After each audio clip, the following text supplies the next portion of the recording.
प्रेक्षकांनो, आजचा भाग या मालिकेचा एकदम जबराट आहे। या मालिकेमध्ये आज आपल्याला अर्ध्या एपिसोडमध्ये कोर्टाची हिअरिंग ऐकायला मिळणार आहे आणि कोर्टामध्ये जरी रागिणीने गायधने विक्रम गायधने वकील आता मोठे नामांकित केले असले तरी सुद्धा म्हणजे आता इकडे आकाशभूमीचे जे वकील रावराणे त्यांनी सुद्धा आता इकडे त्यांना मात दिलेली आहे। कोर्टाच्या एपिसोडमध्ये किंवा कोर्टाच्या या भागामध्ये मुळातच रागिणी पटवर्धन या जर का जिवंत आहेत तर आकाशभूमी यांचा शिक्षेचा तर प्रश्न नाहीच आहे, पण तो सापळा कोणाचा हा सुद्धा प्रश्न त्यांनी उपस्थित केलेला आहे आणि त्यामुळे रागिणीचे धाबे दणाणलेत। इकडे आता आकाशभूमी घरी आलेत आणि ज्या वेळेला आकाशभूमी घरी आलेत तेव्हा मानसीला खूपच हायसं वाटलंय आणि मानसी म्हणते, मला ज्या वेळेला कळालं ना की हे लोक पोलीस स्टेशनला आलेत, मला तुमची खूपच काळजी वाटत होती।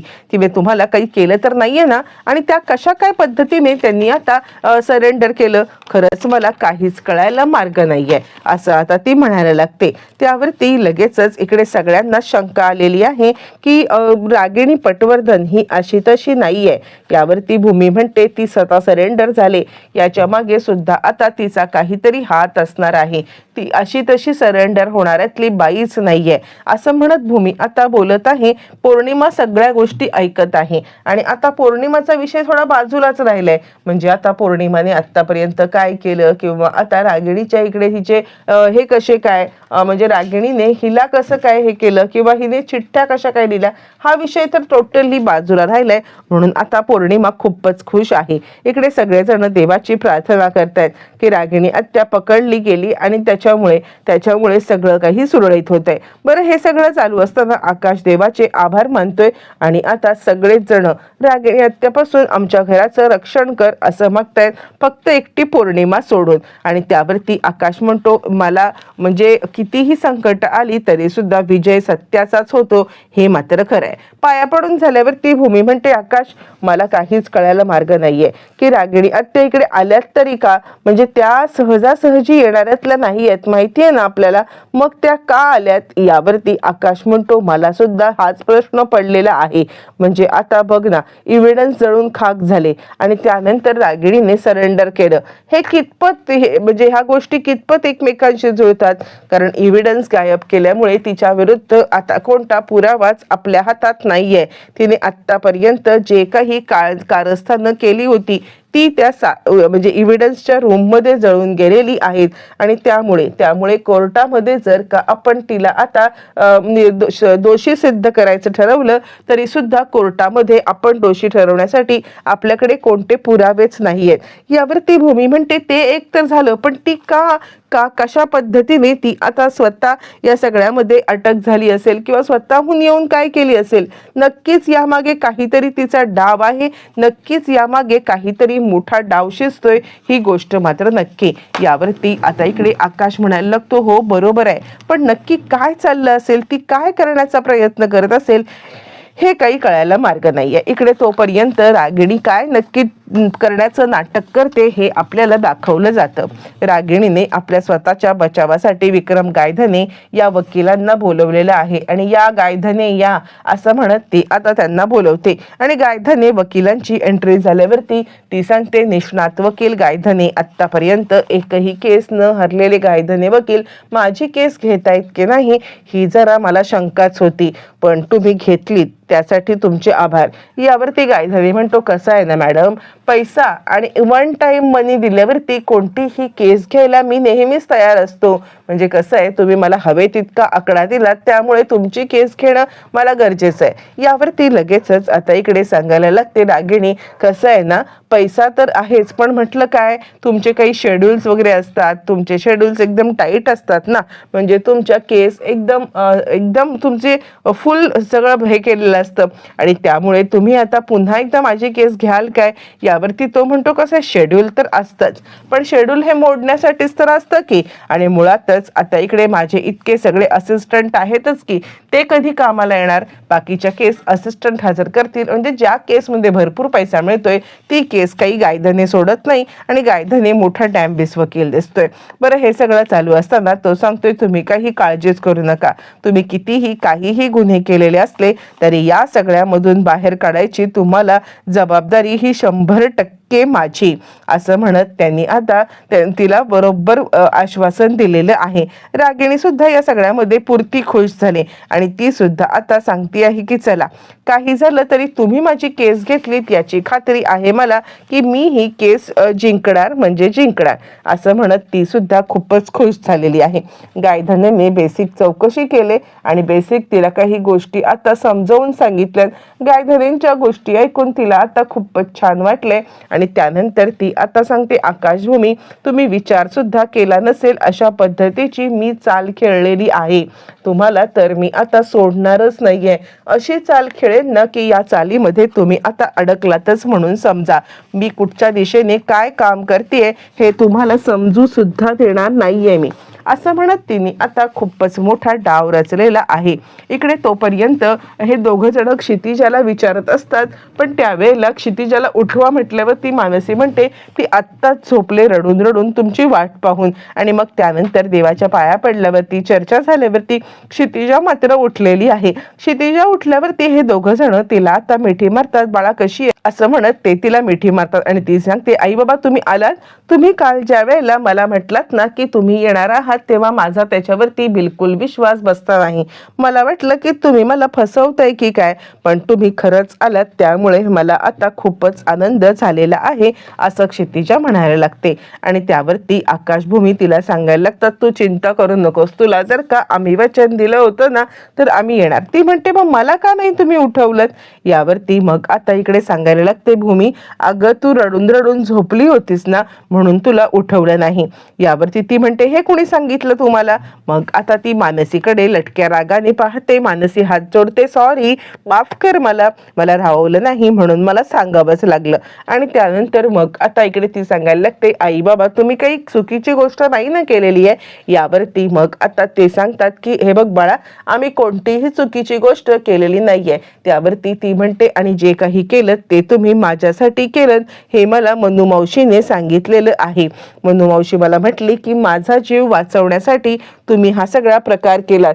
खरंच मी तुमच्यावरती असे आरोप केले, खरंच मला तुम्ही माफ करा, सॉरी, असं म्हणत ती सुद्धा कान पकडते. आकाशभूमी तिला सांगतात, अगं सॉरी काय, खरं तर आम्ही सुद्धा तुझी माफी मागतो. म्हणजे काय झालं माहितीये का, आमच्यामुळे तुला या छोट्याशा वयामध्ये इतकं सगळं सहन करावं लागलं किंवा इतकं सगळं ऐकावं लागलं, त्यासाठी खरंच आम्ही तुझी माफी मागतो, खरंच आम्हाला माफ कर, असं म्हणत ते दोघं जण तिची आता माफी मागायला लागलेत. बरं हे सगळं होत असताना मग आता क्षितिजा सांगते, माफ केलं मी तुम्हाला. आणि दोघंच आपले सगळे जॉईंट फॅमिली एकत्र आलेली आहे. पण जॉईंट फॅमिली जरी एकत्र आली असली तरी डोक्यातून विचार मात्र जात नाहीत की रागिणीने सरेंडर का केलं.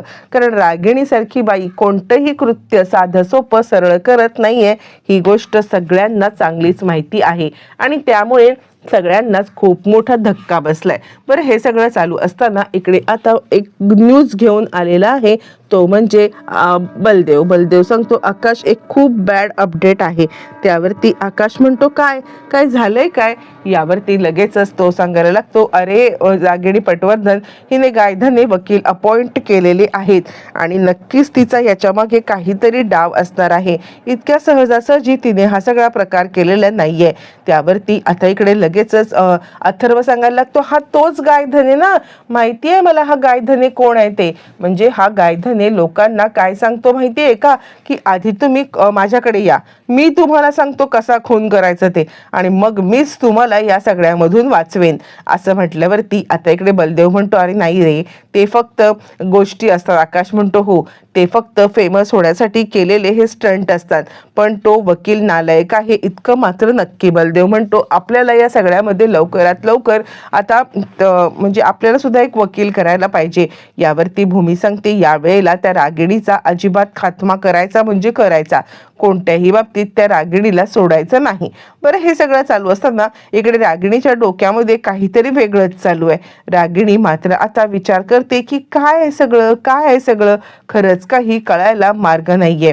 आणि त्यानंतर मग आता ती विचार करते की काहीही झालं तरी आकाशभूमीला माझी चाल शेवटपर्यंत कळलीच नाही पाहिजे.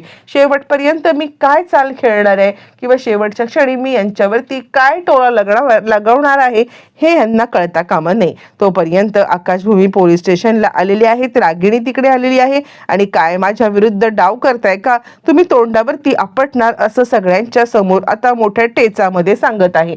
बरं, हे सगळं चालू असताना आकाश आणि भूमी शांतच आहेत. या मूर्ख बाईच्या नादी काही ते लागलेले नाहीयेत. बरं, आता हे सगळं चालू असतं आणि त्याच वेळेला लगेचच इकडे कोर्टामध्ये जाण्याची वेळ आलेली असते.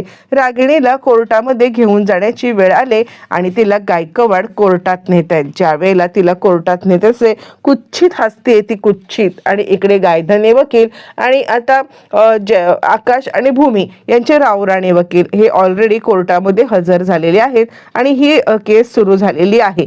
जज साहेब सुद्धा आता आलेले आहेत आणि मग आता बाजूला उभे असलेला माणूस सांगायला लागतो की स्टेट वर्सेस आकाश आणि भूमी ही केस चालू करण्यात यावी. महाराष्ट्र स्टेट वर्सेस आकाश आणि भूमी. आणि त्यानंतर मग आता इकडे केसची सगळी सुनावणी व्हायला सुरुवात होते. इकडे ज्या वेळेला केसची सगळी सुनावणी होते सगळ्यात महत्त्वाचं म्हणजे आता रावराणे वकील येतात आणि ते म्हणतात माझे अशील आकाश महाजन आणि भूमी महाजन यांना आता रागिणी पटवर्धन यांच्या खुनाखाली अटक करण्यात आलं होतं, पण त्या तर आपल्या सगळ्यांच्या समोर जिवंत आहेत. त्यामुळे ही ओपन अँड शट केस आहे. याच्यामध्ये फार काही हेच नाहीये. काहीही झालं तरी सुद्धा आकाश आणि भूमी हे निर्दोष आहेत. यावरती गायधने वकील म्हणतात ऑब्जेक्शन. आणि गायधने सांगायला लागतात खरं सांगायचं तर आता त्या सुखरूप आहेत, ते त्यांचं नशीब म्हणायचं, त्यांची पुण्याई म्हणायची. पण खरं सांगायचं तर आता त्यांच्यावरती प्राणघातक हल्ला यांनी केला होता ना, म्हणजे अटेम्प्ट टू मर्डर हे तर केलं होतंच की, आणि त्याची तर शिक्षा यांना झालीच पाहिजे. यावरती मग आता रावराणे म्हणतात काय बोलताय काय तुम्ही. यावरती ते म्हणतात मग काय, 7 वर्षापूर्वी रागिणी पटवर्धन यांना मारण्याचा प्रयत्न तर करण्यात आलाच होता ना. मग जर त्यांना मारण्याचा प्रयत्न करण्यात आला होता तर त्याची शिक्षा या लोकांना मिळालीच पाहिजे असं म्हणत ते आपला पॉइंट आता करतात. आणि यावरती ते सांगतात की मी नुसतं हवेत गोळ्या चालवत नाहीये, माझ्याकडे या सगळ्याचा पुरावा आहे. माझ्याकडे पुरावा आहे आणि मी पुराव्यानिशी सिद्ध करू शकतो की रागिणी पटवर्धन यांना मारण्यासाठी आकाश आणि भूमी यांनी काय काय कारस्थानं केली होती. यावरती रावराणे वकील सांगायला लागतात काय बोलताय काय तुम्ही, कसला पुरावा, काय पुरावा काय तुमच्याकडे. यावरती लगेचच इकडे आता गायधने वकील म्हणायला लागतात आहे माझ्याकडे पुरावा आहे आणि हा पुरावा जोपर्यंत मी सगळ्यांच्या समोर आणत नाहीये तोपर्यंत मी गप्प बसणार नाहीये असं म्हणत आता इकडे 7 वर्षापूर्वीचे इव्हिडन्स ते सादर करायला लागतात आणि 2 माणसांना बोलवले. ऍक्च्युली ही खोटीच माणसं आहेत. आणि त्यानंतर ते सांगायला लागतात सांगा 7 वर्षापूर्वी काय घडलं होतं. हे दोघं म्हणे सफाई कामगार आहेत. हे दोघं जण सफाई कामगार आणि हे दोघं जण आता सफाईची कामं करतात. 7 वर्षापूर्वी ज्या वेळेला ते आता सकाळी सफाईची कामं करण्यासाठी लवकर आले होते त्यावेळेला काय पाहिलं ते आपल्याला सांगतील.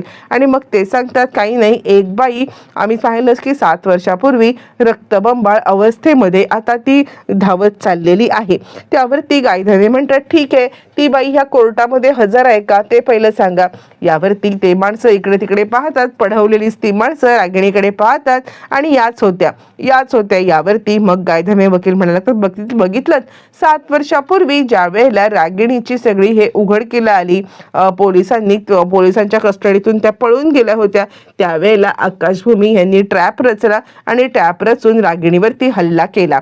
यावरती आता इकडे रावराणे वकील म्हणायला लागतात काय बोलताय काय तुम्ही, त्यांच्यावरती हल्ला झाला असू शकेल एक वेळ, पण तो हल्ला माझ्या आशिलानेच केला असं कशावरून. यावरती मग आता गायधने म्हणतात काय बोलताय काय, 7 वर्षापूर्वी ते बाहेर पडले होते आणि 7 वर्षापूर्वी बाहेर पडून त्यांनी हल्ला केला हे तर ह्याच्या आधी सुद्धा सिद्ध झालेलं आहे.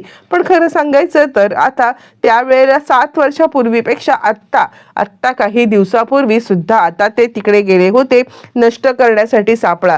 त्यांनी आता तिला मारून तिकडे सापळा ठेवला होता, तो नष्ट करण्यासाठी गेले होते. कारण त्यांच्या मोबाईलचं लोकेशन बघा, त्यांच्या दोघांच्या मोबाईलचं लोकेशन ती पाण्याची टाकीच दिसत आहे आणि त्याच्यावरून हे सिद्ध होतं की आता ते पुरावे नष्ट करण्यासाठी गेले होते. यावरती रावराणे वकील म्हणायला लागतात काय बोलताय तुम्ही, म्हणजे आता त्या टाकीच्या बाजूला कुणाचंही लोकेशन दिसलं म्हणून काय तो प्रत्येक जण रागिणीचा खुनी असणार आहे का? यावरती आता गायधने म्हणायला लागतात, तुम्ही म्हणताय ते बरोबर आहे, पण पण या सगळ्यामध्ये काहीही झालं तरी सुद्धा तुम्ही जे म्हणत आहात ते चुकीचं आहे. कारण बाकीचे लोक आणि आकाशभूमी हे वेगळे आहेत ना. यांनी तिकडे आलेलं कशासाठी, काय करण्यासाठी ते आले होते? त्यामुळे मला तर खात्री आहे की यांनी 7 वर्षापूर्वी रागिणीला मारण्याचा प्रयत्न केला आणि त्यानंतर त्या आता त्यांच्या नशिबाने वाचल्या. इकडे आता ऑब्जेक्शन घेत रावराणे वकील आता बोलत असताना अचानकपणे रावराण्यांनी जो काही मुद्दा मांडलाय त्याच्यामुळे रागिणी आणि तिचे वकील यांचे धाबेदण आणलेत. त्यानंतर रावराणे म्हणतात, खरं सांगायचं तर आता अपूर्व मॅडमनी जेव्हा इन्व्हेस्टिगेशन केली होती तेव्हा त्या पाण्याच्या टाकीच्या इथे त्यांना सापळा सापडला होता आणि त्यानंतर त्या सापळ्याची DNA टेस्ट करण्यात आली तर ती DNA टेस्ट अथर्व सोबत मॅच झाली. मग हे कसं शक्य आहे? जर का त्या रागिणी पटवर्धन नव्हत्या, रागिणी पटवर्धन तर जिवंत आहेत, मग असं असताना ते आता कसं काय बदललं गेलं किंवा आता त्या बॉडीची DNA मॅच कशी झाले असं म्हणत त्यांनी आता एक वेगळाच प्रश्न विचारलाय आणि त्या प्रश्नामुळे आता इकडे त्या पूर्ती हादरलेली आहे आणि बरोबर रीतीने कोंडीत पकडत रावराणेंनी आता इकडे बरोबर खात्मा केलेला आहे.